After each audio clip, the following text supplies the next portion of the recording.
There's a global decline in overall happiness, a growing disconnection between people with higher levels of loneliness, a diminishing trust, higher cynicism and anger, and a systemic anxiety that's sitting over the world. So ask yourself, do you sometimes feel stuck in the past? Do you have trouble letting go of things? Do you often feel resentful or anxious during the day? And we release this attachment by accepting and forgiving our old demons and facing the truth with honesty and compassion.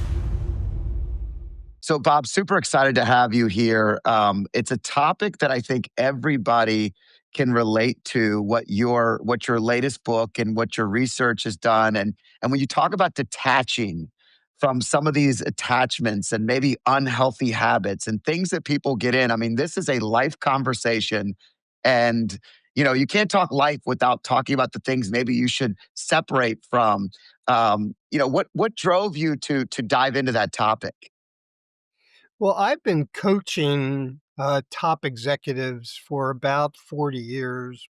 And I became very interested in the ones who were more self aware and committed to their own learning and development to those who weren't. And it really distinguished between good executives and great executives. So I've been on this journey for a while. In the last 10 years, I went back to my roots. I'm trained as a clinical psychologist, so I sort of became a businessman for about 25 years. But I went back to my roots and I got very interested in the psychology of high performers. And the first book that I wrote was called Grounded, and it was based on the six dimensions of well being: physical, emotional, intellectual, social, vocational, and spiritual health. And this was before all those holistic models became, very popular during COVID. Then I wrote a book called Conscious, which was really about being self aware and understanding your environment, particularly your social environment. And then I started realizing that there are so many blind spots that we have as individuals that get in the way of our happiness and fulfillment. And that is why I wrote Detach. Now, there's a little story around here, and that is that I wrote a proposal for Detach in 2010, but I was really busy with growing the company and I put it in the attic. And so around 2020, I decided I was going to take a break. And took off for about a month, was completely bored, went into the attic and pulled this book down. And that's what started the process. And 5 years later, the book is on the bookshelves. That's great. I mean, when you think about your research from point A to point B and then C, the newest book, it's interesting because you mentioned self-awareness. And I told you as an intro to the show that the life model has been kind of my barometer of how I do anything and everything. And really what it came from was the the fact that I realized I was always going to be imbalanced as someone who tends to drive hard. um, I would consider myself a high performer in work and in life. Self awareness was something that I needed to be aware of more and more each time I would get more engaged in something or work would take over. And what life did was it gave me a chance to dissect the four parts of life that were most important to me and where I was putting my efforts, where I was falling short, and what that meant to me. And it was all based on self awareness because it's the crucial thing that I think so many leaders struggle with. And I know I struggled with it early on, but I found a way around it by writing it down, by really focusing on the areas that if I accepted imbalance, but I was self aware, at least I could course correct and start to move in the right directions versus being completely, detached from my the world that I thought I was in versus the world I was actually living in, if that makes any sense. Yeah, it makes complete sense. The brain has this capacity to adapt and learn, and it's always changing. So it's leaning in the right direction. We just have to get out of its way and open our eyes and ears and see how the world is showing up for us.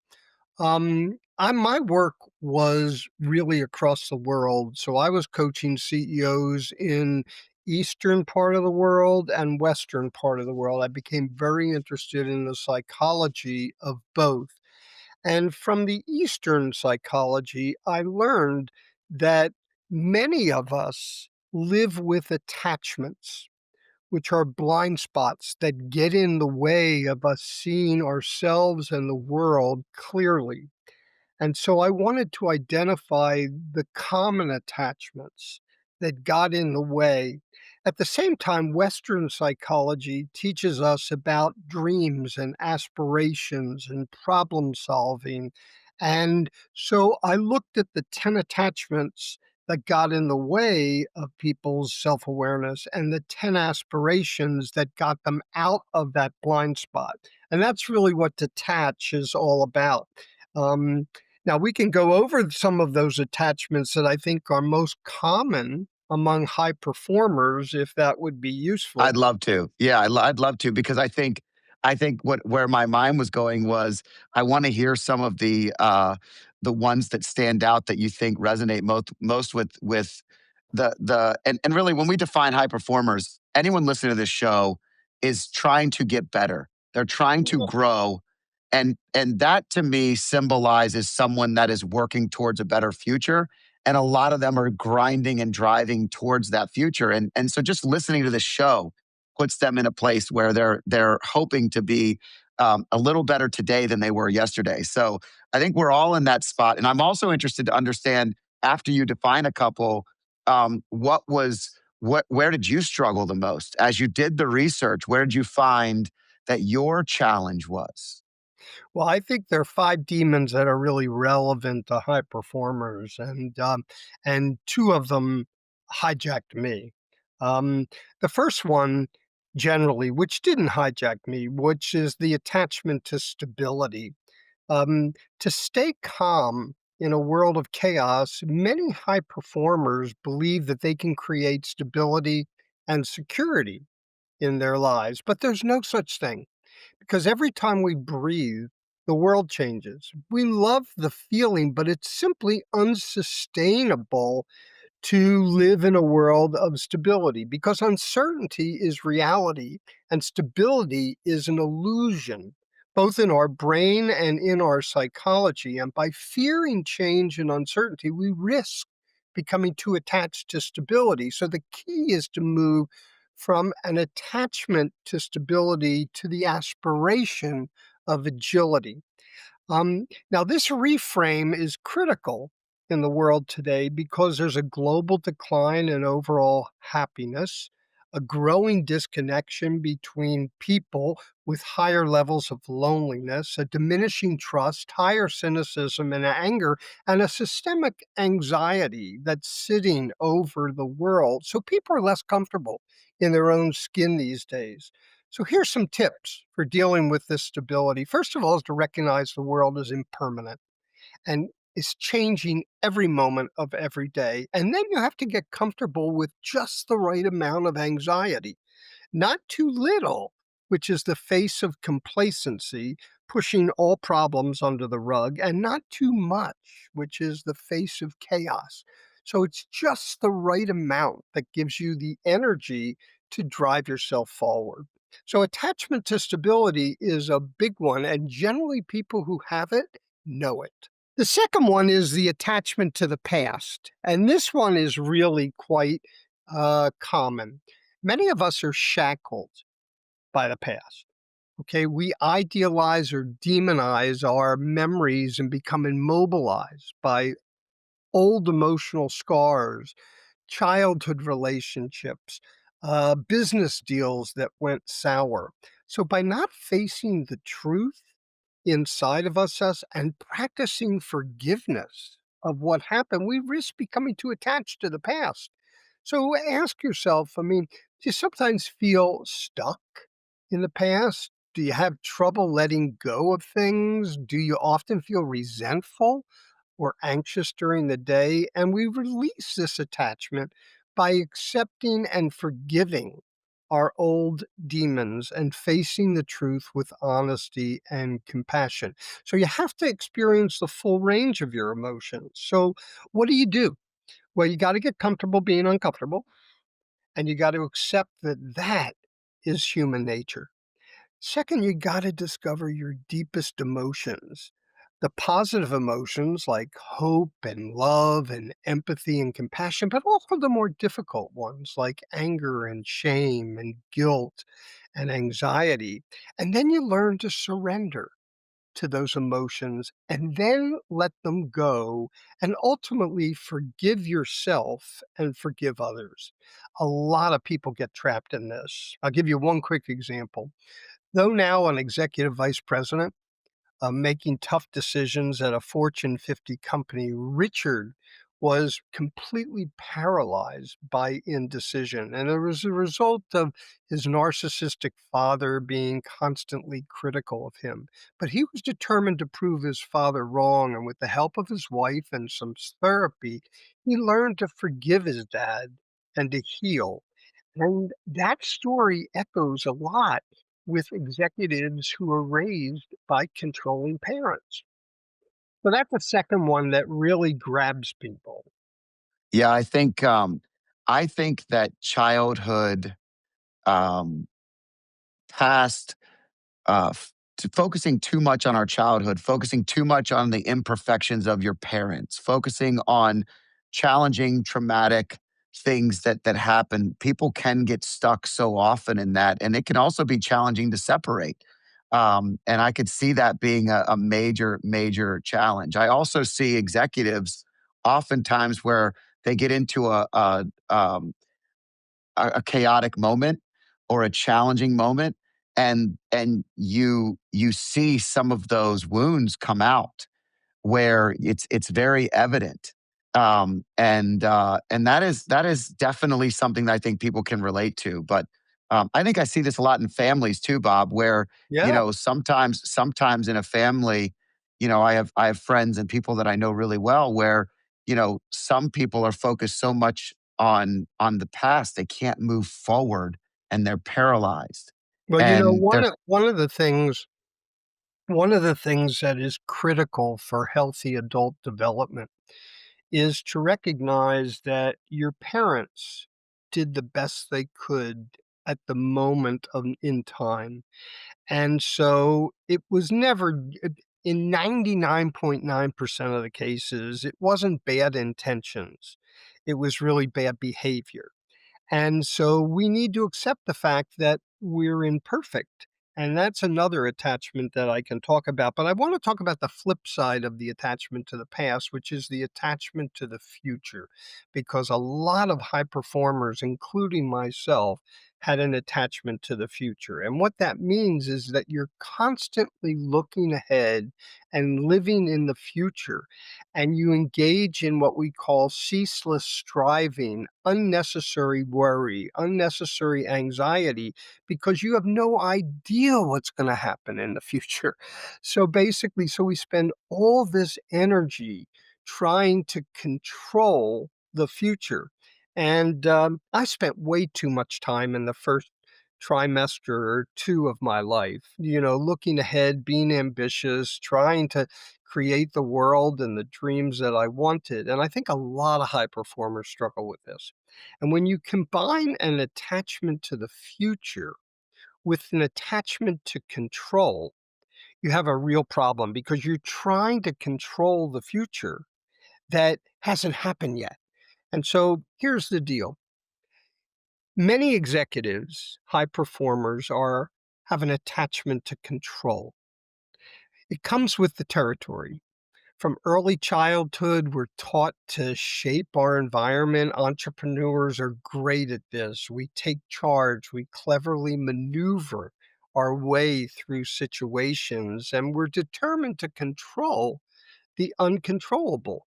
So we hide our vulnerability and we risk becoming too attached to control. One of the problems is that we mistrust. And the only way to separate the control from the uncontrol is to trust yourself and distinguish what you can and cannot control. We have to make friends with vulnerability. But many men and some women have real trouble acknowledging vulnerability and recognize that they never control really anything. And the sooner they realize that, the better. So that is a really big attachment for a lot of people. It affects marriages, it affects friendships, it affects workplaces. So, a couple things you can do about it. First of all, you can recognize that vulnerability is a strength, not a weakness. It's acknowledging reality that every time we breathe, we're vulnerable because we breathe into uncertainty. And then by allowing yourself to be vulnerable, you can let go of that attachment to control. And then you have to be trusting.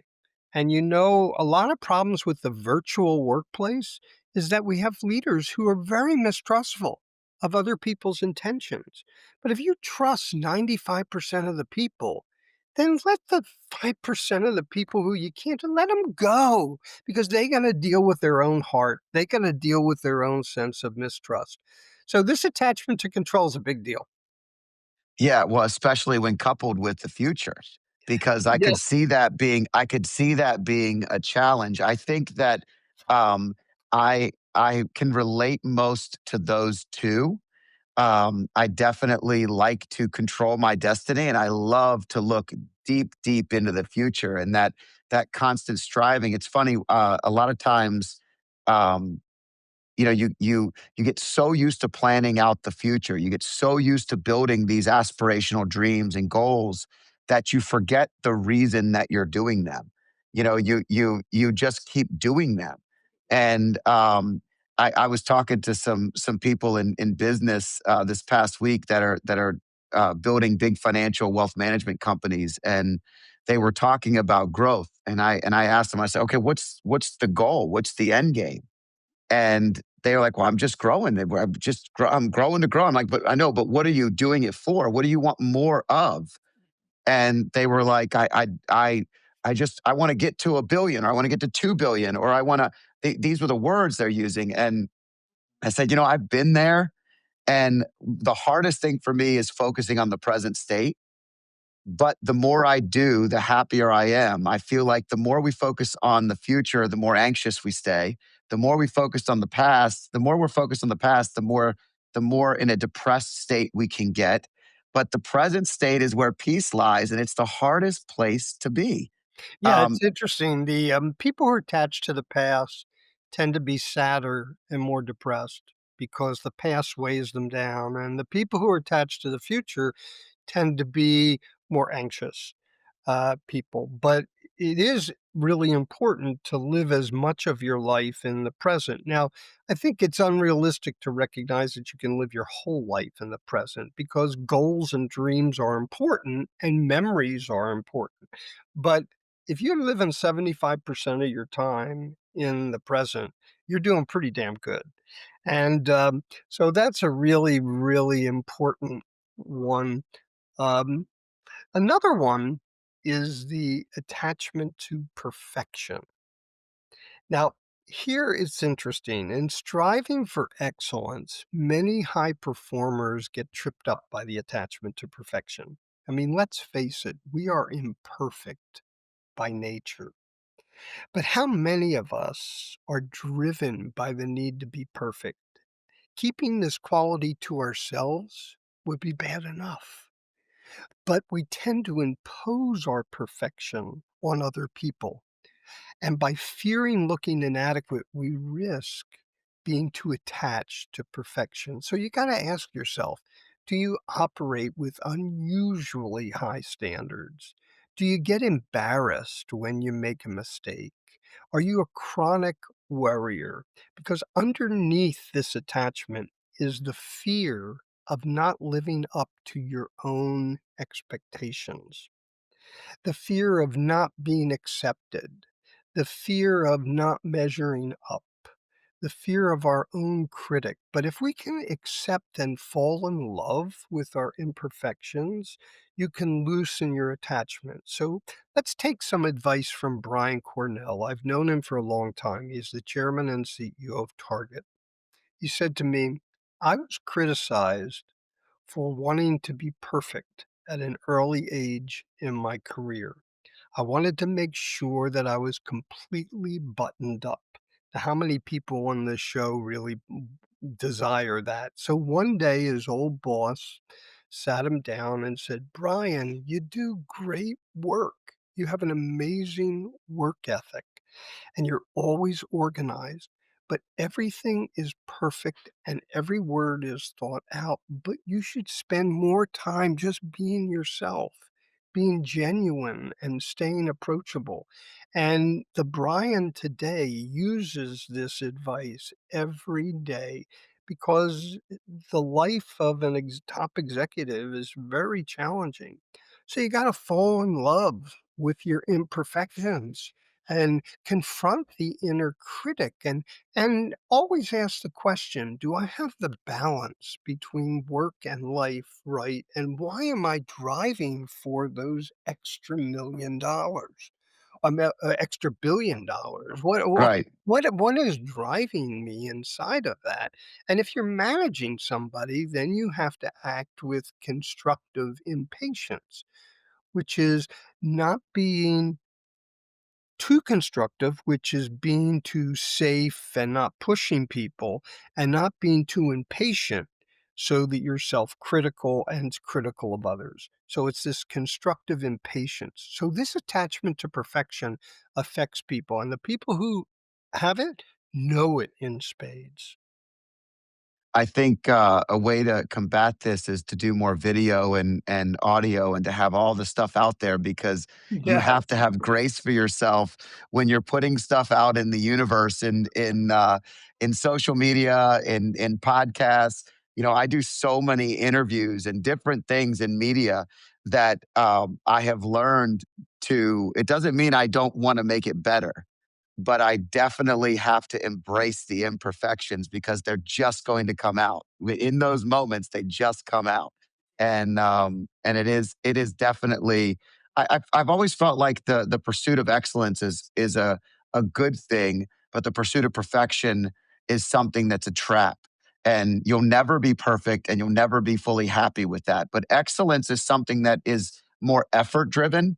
And if you're putting your best effort out there, it's going to come up short many times, but at least with our best effort, we can feel like we know we did the best we possibly could at that moment, and that's really that's where grace lies. Yeah, I agree with that totally. And I think that there are very different, definitions. My business partner had an attachment has, but he had a real attachment to perfection. And, as a partner, I loved it. But it wasn't in his best interest because he Right. would spend that last 4 hours becoming perfect, and it was wasted time, and he admits it. And you know how he got out of it? He started playing improvisational music and particularly jazz. And he learned that there was not a perfect script. And Right. so by improvising, he actually learned to let some of that go in his music. So we all have to sort of test the waters, but most of the time, perfectionists are just scared of looking bad. And I think we just have to laugh at ourselves sometimes and to not take ourselves so seriously. Yeah, it's a great point. I worked with somebody who was a perfectionist, and it was always a challenge to release. We were partnering on a lot of projects, and it would be super challenging to ever let something go because it just was never good enough. Right, And when right. something's never good enough, you're paralyzed, and that by that overanalyzation, and it's challenging, but it's okay to get out there. And I like the idea of the jazz because it's funny as we get older, you know, I tend to fall in love with different types and different styles of music. Things that maybe you couldn't appreciate as much when you were younger, but the older you get, the more you embrace imperfection. So even embracing um, the off uh, dynamics of jazz and how different it is to a consistent melody or a consistent pop song is definitely an interesting dynamic. I could see how that could break you of that habit. Yeah, he's made a couple albums and he's played at, New York City Music Hall, and he's done a really nice job of improvising. Now, the last one that I wanted to talk about today, and I'm happy to talk about the others too, is the attachment to success. And this goes very naturally with the attachment to the future. And I had this in spades early on in my life. Now, many high performers are obviously driven to be successful.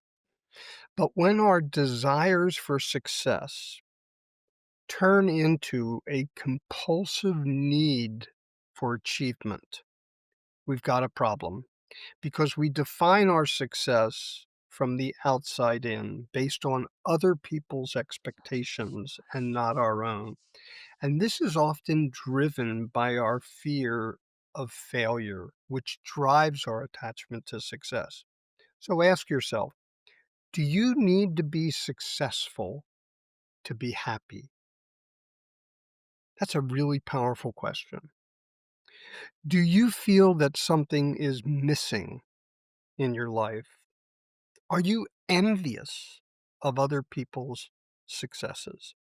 See, the secret I've found for myself personally, and I've found from talking to a lot of top executives, is to learn to live abundantly, not through a scarcity mindset. And by practicing abundance, you celebrate your achievements while recognizing that you have everything that you need right now.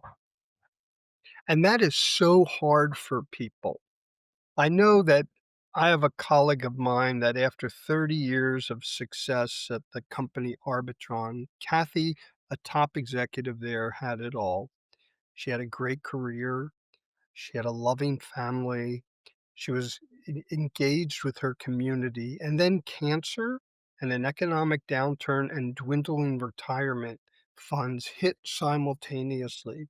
And through soul searching, she realized that she was completely attached to success and that she had to rethink her life. And she realized that she was small in the overall scheme of things, but she still had impact on her little circle. And so she said that she was moved away from chasing success to living more purposely. So here's some tips for this one, because this is a real hard one for high performers.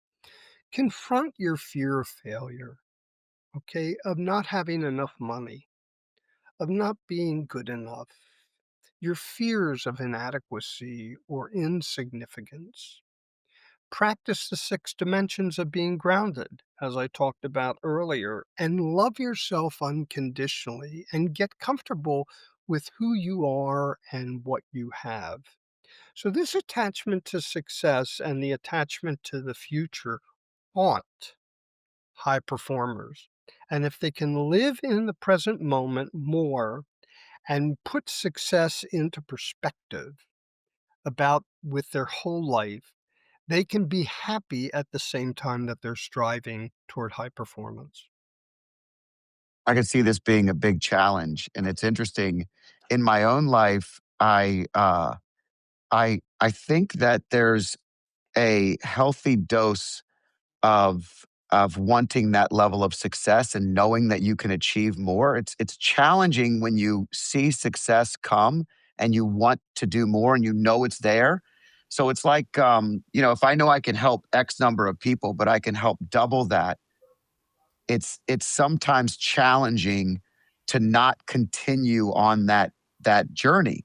But I would imagine that detaching from that, having space in between that, can create a little bit of that, maybe depreciating the main character syndrome, that you are controlling more of that than you think. Like you're going to be able to you're going to be able to continue no matter what.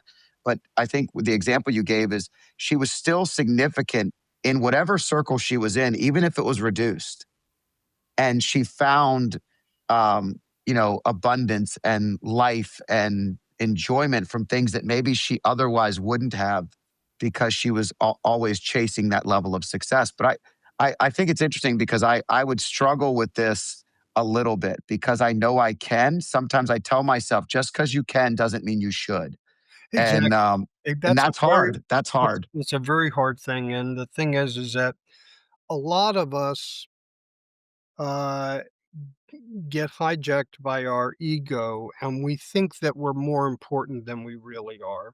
That's number 1, and number 2 is to ask yourself, success at what expense? You know, how many people are driving the development of their heart disease through their success, and they die prematurely? How many people are driving towards success as their marriage deteriorates around them? How many people are driving to success as they're alienating their teenage children? I mean, so I think the question is, how do you put success in perspective? And I think it's a really important question. I mean, I didn't have it for a long time, and I was anxious, and and I got vulnerable to I had a number of health problems that required surgeries, and they threw Demerol at me in my late 50s, and I got addicted to opiates. And it was all because I didn't my body chemistry was vulnerable right from the start, so it was genetic, but it was also that I was attached too much to the future and success. So, there's always this combination of what is physiology and what is psychology on anything that happens in our lives. So those are the 5 that I think really, grab people. Now detach does not mean being uninvolved or disconnected. Quite the opposite. By ridding ourselves of our attachments, okay, we free ourselves to pursue our dreams and to put the energy where we want it to go, to embrace life fully, to stay engaged in what matters, whether it's our health and our well being, our families and communities, and even our democracy and the environment. We have a choice. So, detached, although it might be scary for people who are high performing, it really helps them in the long run with their success and high performance. Yeah, it's a prioritization. Yeah, If you're absolutely. prioritizing the things that are most important, it's funny because exactly what you're saying is exactly why I have worked off of that model. 20 years ago, when I would define and lay out my dreams on paper, in the very beginning of writing my life model, so much of what I was putting down on paper was in the impact side. And I used to call it work wealth. It used to be work wealth and I shifted after starting a wine festival and seeing the impact that I was making. I just shifted the word, and shifting the word had me prioritize something beyond Mhm. the stuff beyond what I thought I was working towards, and I've used that tool though to identify what matters most. So when my health was not at a good spot, I had to write down all the things that I thought I could do better, Yeah. or the things that I wanted to have as a goal. And then I would go through the 4 categories and I would start to circle the ones that stood out to me the most. And then I would start to cross out the things that weren't the most important. And it's a tool that has literally guided me and so many other people in my life, but mainly me into avoiding some of the very traps that that are there that I fall into just like everybody else. That there were times where I wrote down something as simple as having a conversation with my 12-year-old son, because I wanted to talk about something important and I was putting it off. And I remember like writing it down, like, this is important. This is a priority. And that day I went home and had that conversation. It Right. was, it was, It was the he might have been like 11 or 12. I don't remember. It was the birds and the bees conversation. I remember going, my wife's not going to have this conversation. I'm uncomfortable. I have nieces that are older than him. He's got to understand this stuff.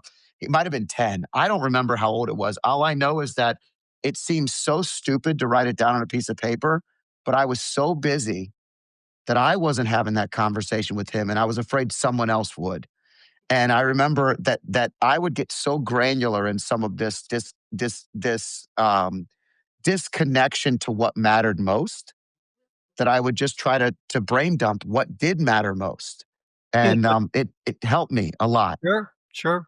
Um, it is interesting. My husband, 42 years, is a list maker, and so he makes lists of his lists, and then when he hasn't done something and he does it and it's not on the list, he writes it down and crosses it off after he does it. So you could go too far on this, but it's important to make lists. What I've tried to do with Detach is to make it really relevant to people. So we've created an assessment online that you take and you get immediate results on what you're attached to and what you're not attached to. And then we created some short workbooks for each of the attachments that really give you solid advice on how to fix these. And you can find this on my website, bobrosen.com, and and we created some videos too. So, you know, it's one thing to write a book. It's another thing to make it really relevant and useful for people. And, I'm at a point in my life where it's about giving it away and helping people. It's always been a driver of mine, but I'm at the back end of my career and it becomes even more important. You work in a university setting on a regular basis. How are you finding this research, this work, this book, this topic palatable for the next generation? How are you helping them, or are you kind of helping them maybe establish this practice from the beginning versus failing like we all did at some point in time where we had to make a major change or adjustment in our lives that were so significant that maybe you break something big, you lose a great relationship, you miss something that you wish you didn't. How do you do that with the next generation? Well, first of all, I had a couple toes in the university. Most of my work was in corporate America and Right, that's around the right. world. Um, this is a real challenge for young people because right now, people in their 20s and early 30s are the most stressed people in society. They worry about finances, they worry about their career, they worry about relationships, they worry about their health. They're going through the traditional developmental evolution from adolescence to young adulthood. So it's a very difficult time for young people. Now, having said that, young people are already doing some of this work. They're already changing their relationship to work and trying to balance out with quality of life. Some are doing it well, some are not. But the young people need this really, really a lot because of the stresses that they're experiencing. The older people need it too. I mean, one of the attachments is the attachment to youth. And a lot of us, as we get into our 50s and 60s, we have this attachment to youth, and we don't allow ourselves to age gracefully. And so we're constantly worrying about our health and well-being, and it gets in the way rather than just accepting the fact that our hair turns gray and we have wrinkles and we're getting older. But we have to keep practicing those 6 dimensions of well-being that we talked about, but at the same time, we gotta let ourselves just age and accept reality, and I think a lot of people have trouble with that. They have an Yeah, attachment I've seen it. to youth. I've seen an attachment to Botox, walking around New York City this week, and, it's getting out of hand. Yeah, It's yeah, getting out of it's yeah, not just ladies, it's getting out of yeah, hand, yeah. everybody. I Yeah, mean, suddenly you see lips that are like 4 yeah, the inches lips, when they should I be. mean, what are we doing with this stuff? It is unbelievable, and so, it is really, really crazy. I know it starts with an attachment to youth, and I can understand it. I mean, for me, it's about athleticism. For me, my attachment to youth is wanting to be strong and fast and still viable and compete with my sons who are 16 and 19. And at 47, that's difficult to do. It was a lot easier at 40, but Right. each as I approach that next iteration and that next decade, it does get a little more challenging. It doesn't I'm not saying that it can't happen. I'm just saying that, I do see this being something, that's really relevant today in a lot of ways, and we all have our own version, our own struggle with it. But You asked me you asked me about how these affected me. Um, I mean, I work out 6 days a week. It's important to me, and I just went to Italy for 3 weeks. I came back, and we biked with 23 people across Italy over the Apennines. Now, you bet that I had an electric bike. But yes. I did it, and I felt really good about it, and I try to meditate every day as best I can, not always, and I try to keep my mind stimulated, and so I do think that those 6 dimensions of well-being are really, really important, and particularly at the last trimester of your life because, as Peter Attia in his book Outlives says, I mean, we have so much control over these lifestyle risk factors if we just pay attention to them. So, I mean, I turned 70 this year. I mean, 70, oh my God. But I feel better than I felt when I was 50. So, who knows? I get it, Bob. Well, look, it's been an honor to have you on the show. It's been fun to chat. I think these attachments are things we all can relate to. Every one of our listeners can probably find something that they can get out of the show and hopefully make some changes and adjustments and be more self aware. Um, Bob, how do they find you? What's the best way to connect with you? And we'll put all this in the show notes as well and make sure people know it. Well, my email is bob@bobrosen.com, one word, and the website is bobrosen.com. Uh, Awesome. Well, I hope you enjoy the beautiful Virginia weather yeah, today, it is lovely today. and I will hope to get out of New York today and head back to Virginia. So, have a wonderful afternoon, and thank you for joining me on the show. My pleasure, Scott. Thank you. I hope you enjoyed this podcast. If you liked it, there's more where this one came from. Click here and enjoy some more.